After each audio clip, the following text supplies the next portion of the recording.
Hello there, welcome to Hammer the Backlog, the Warhammer miniature painting accountability and productivity blog. My name is Mick, and in the last year I have painted all of these minis. Look at them all. So many minis, all painted by me in this last year. This video is going to be a little bit special. We are going to break this video into two parts because this video is the year one yearly review for the Hammer the Backlog project. We're also going to be looking at year one quarter four's targets.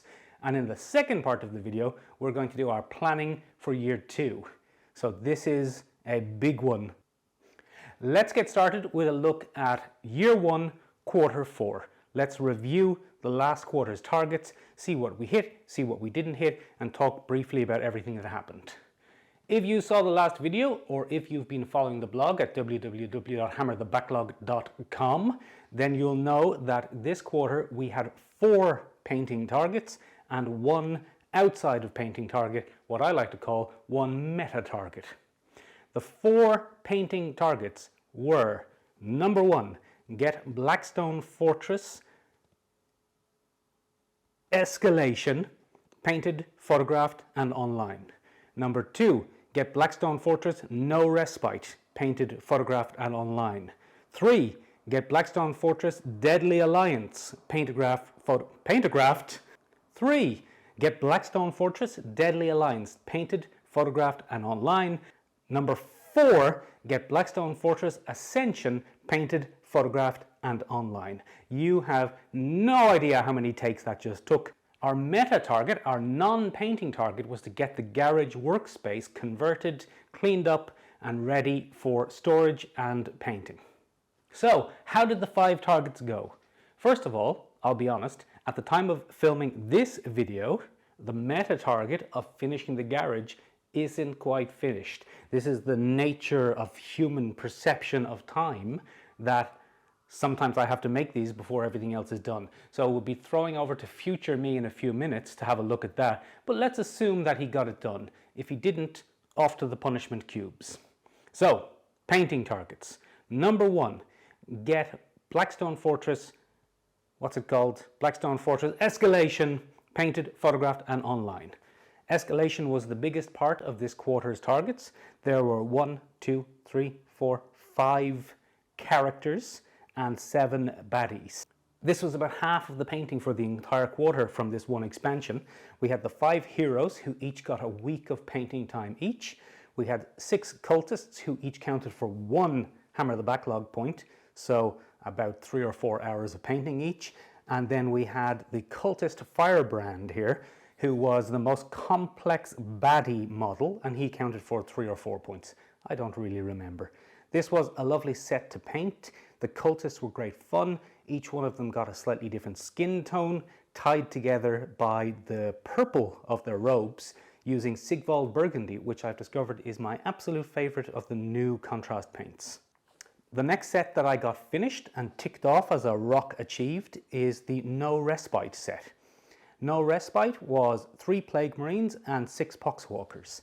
I absolutely loved painting these guys. These were a real highlight for quarter 4. In particular, the 6 Poxwalkers each got a different skin tone, each got different colored horns, got different colored gribbly growths coming out of them. They were fantastic fun to paint. The Plague Marines I had started on before I started the Hammer the Backlog project. So realistically, I only did their bases and touched them up a little bit to get them up to the same standards as anyone else. The third painting target was to get Deadly Alliance painted. That was 1 large figure. That was the Zoet here. The biggest part of painting him was his skin. I was quite intimidated to get started on this guy, to be honest, because I don't know if I just don't have an eye for green or if I maybe have a little bit of green color blindness, but I find it very hard to look at green models and see the transitions and understand what colors are in them. So I ended up doing quite similar to the box art. I went for a dark green to light green transition. I was really happy with how this turned out, to be honest. I think he looks fantastic. The final of the painting targets was to get Ascension painted, photographed and online.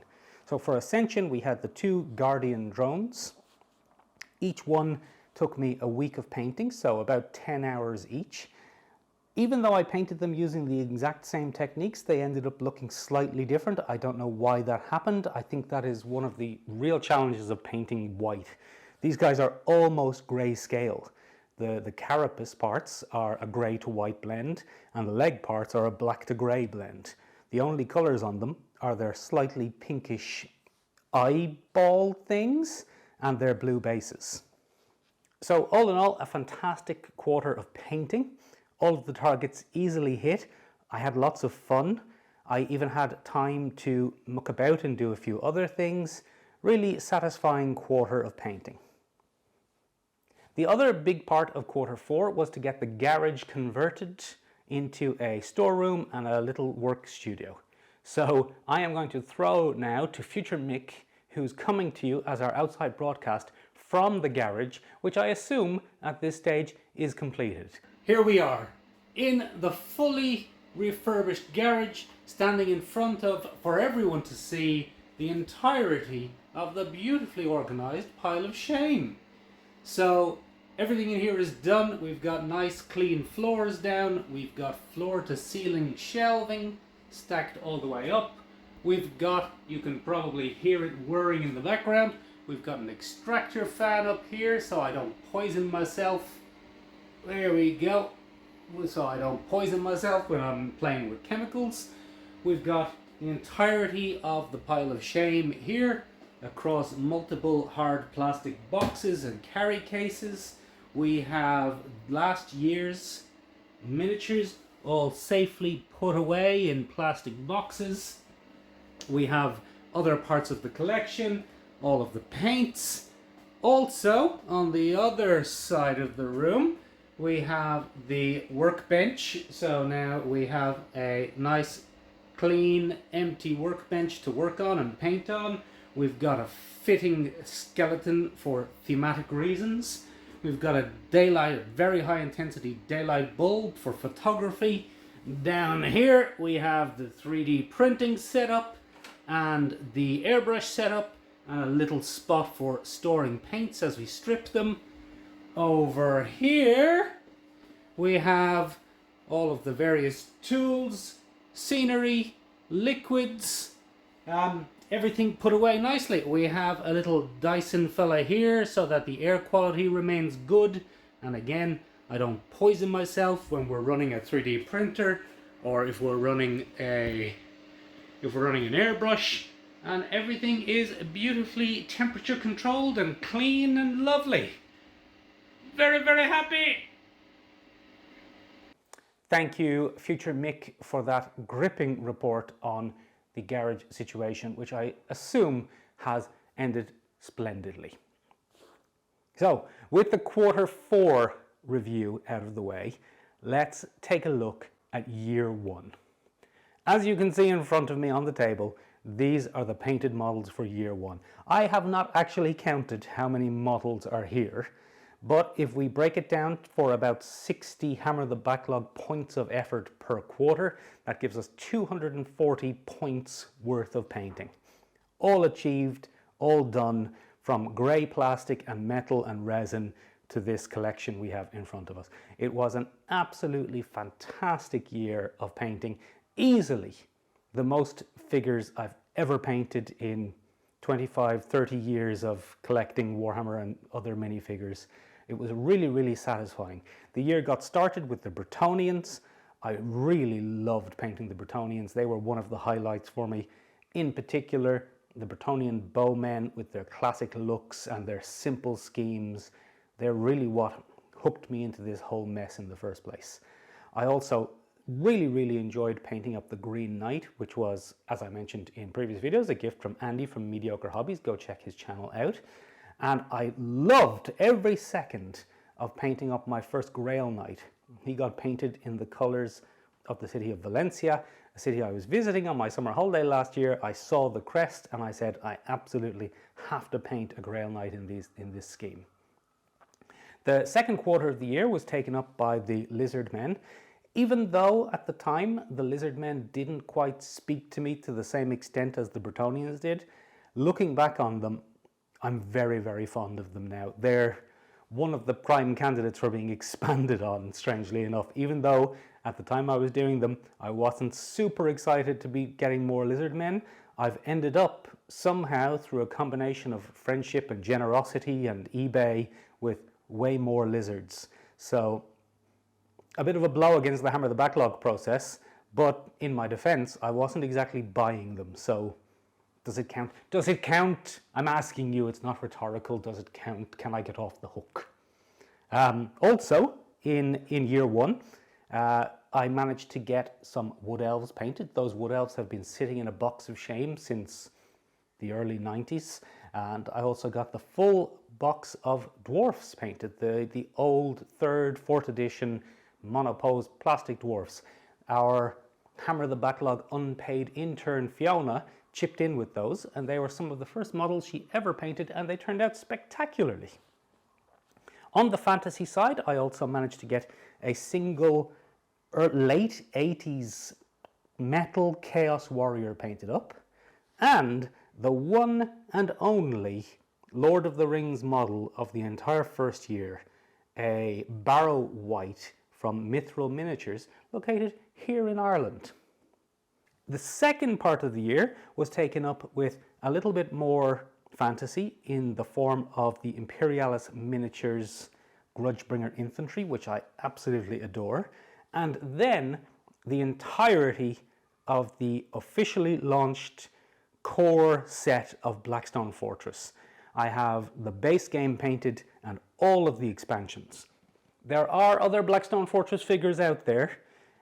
None of them were created for Blackstone Fortress, but if you were a Warhammer 40k player, there are lots of rules for adding other characters into Blackstone Fortress. I won't be pursuing them because I'm going to take a break from Blackstone Fortress now. This was a big effort. This is 6 months of effort to get all of these models painted to this standard, which I am very, very happy with. And now I'm going to step away from Blackstone Fortress just for a little while and give that collection a rest. Maybe in a few years' time, if I come across some of the extra models that have rules, I might paint them up and add them to this collection. But for now, it's done. So, looking back over the year, the goal of the first year of Hammer the Backlog was to get 2 fully painted box sets. Can we say that that goal has been achieved? With the entirety of Blackstone Fortress painted and the entirety of the Warhammer Fantasy Battle 5th edition starter set painted, we absolutely can. The first year of Hammer the Backlog was an unmitigated success. Not everything went perfectly in the first year, of course. There were some ups and downs. One of the slight downs is that the Blackstone Fortress size of the collection definitely didn't get as much interest on social media, on Instagram, on YouTube, on Reddit. In the first part, in the first 2 quarters, when I was focused on retro fantasy, the follower count was growing and growing and growing. In the second part of the year, it was much, much slower. In fact, in the first part of the year, I think Hammer the Backlog got about 2,250 followers on Instagram, and in the second part of the year, the next 6 months, it only increased by another 500. So certainly from my perspective, it seems that Blackstone Fortress and Warhammer 40k models in general were much less popular than the fantasy models. Now, that is probably something to do with my own niche and my own interests, but it certainly shows that a mix of the two is needed if I want to keep growing the channel and growing the blog. But always remembering that that is not the point of this project. The point of this project is to get my own enormous pile of shame painted to a standard I'm happy with, and painted to the standard that teenage me, when he started collecting them, always wanted them to be. So from that point, Hammer the Backlog will never be chasing social media growth as much as sticking to the rocks, sticking to the targets. And in terms of sticking to the targets for year one, assuming that future Mick has just told us that the garage is ready, it has been an unmitigated success. So usually in these videos, this is when I start looking at the next quarter. But with everything for year one planned now wiped off the board, there's nothing to look at for year two. So what we have to do is go into our part 2 of this video. In part 2 of this video, we're going to take a look at the entirety of the pile of shame, and we're going to pick out a year's worth of models to paint, break them up into potential quarters, and pick the targets for quarter 1 of year 2. Thank you for watching this far. I hope you've enjoyed it. I hope it has maybe inspired you a little bit to go and set yourself some hobby goals and start working on your targets in a productive and organized way. Join me next week where we'll be doing part 2 of this video. In the meantime, do please check out the blog at www.hammerthebacklog.com. Hammer the Backlog is also on Instagram, where I don't talk about any of this project work stuff. I just show pictures of the pretty models. So check it out there if you'd like. And I hope to see you all next week. Thank you very much for watching. You're very good eggs. Look at all the models. Look at them all. So many. How many models? Too many.